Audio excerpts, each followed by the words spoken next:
as a way of slowing Jermaine down, preventing the pass, and then using that same position to come up on top, okay?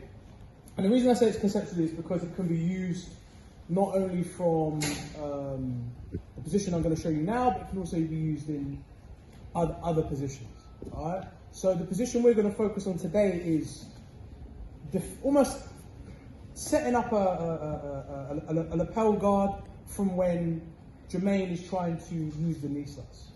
All right, so Jermaine sets up the knee slice, my knees are tucked to my chest, I get to here. Now look, he started operating the space between my knee and his hip, okay? Because my first initial reaction should always be is to try and get my knee inside, okay? I always want to try and get my knee inside, because if I can get my knee inside, I can use that as a wedge whilst I get my bottom leg up onto his hip and recover, okay? It's always going to be my first sort of port call when defending a knee slice. You know, especially like gi or no gi, is I get my knee in, I bring my foot up. Now I've got this, I've kind of, look, it can't go any further forward, and I'm going to recover and get my feet back on his hips, right? So that's always your first. But more than likely, you get someone like Jermaine, he's not, you know, he's no slouch, he knows how to pass the guard. So he's always going to hit. So he's always going to bring his knee in, right? So what he wants to do, he wants to drive his knee to the floor, okay, causing as much pain and, you know, misery as possible on the way through. Okay, that's the idea. When you do a knee slice, for me, I always want it to be a painful experience. So by the time they pass, you're almost like relief. Okay? So what we're going to look at is slowing him down to start with. So the first thing we're going to do is I can't get my knee in, right? He's not going to let my knee come in. So I'm just crossing my feet for now.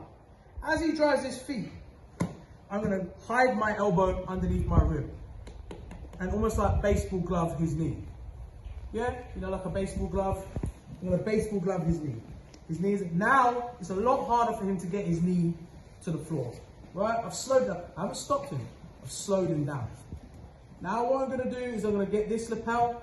I'm going to sit up and I'm going to pass it underneath between his legs. Now look, I can still slow him down here. I'm still fine here. Look, he's driving forward. I'll have this lapel here. Now all I'm going to do is I'm going to knee him up the butt. Okay? Knee him up the butt, make him base.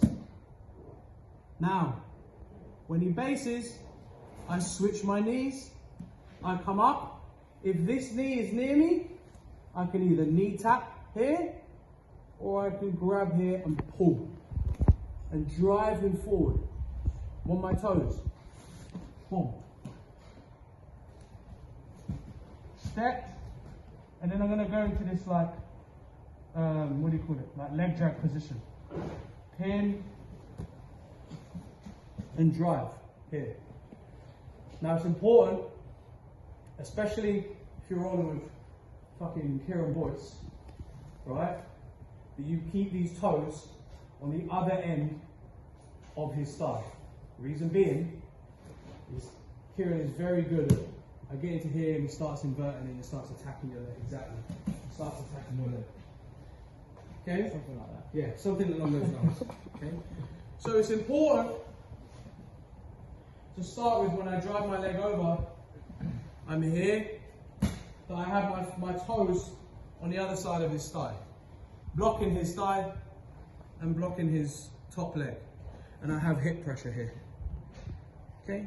If I even want, I can even block his, can add more pressure and block here, grabbing his lapel and driving my weight forward onto him, whilst keeping this bottom leg trapped and stopping him from inverting.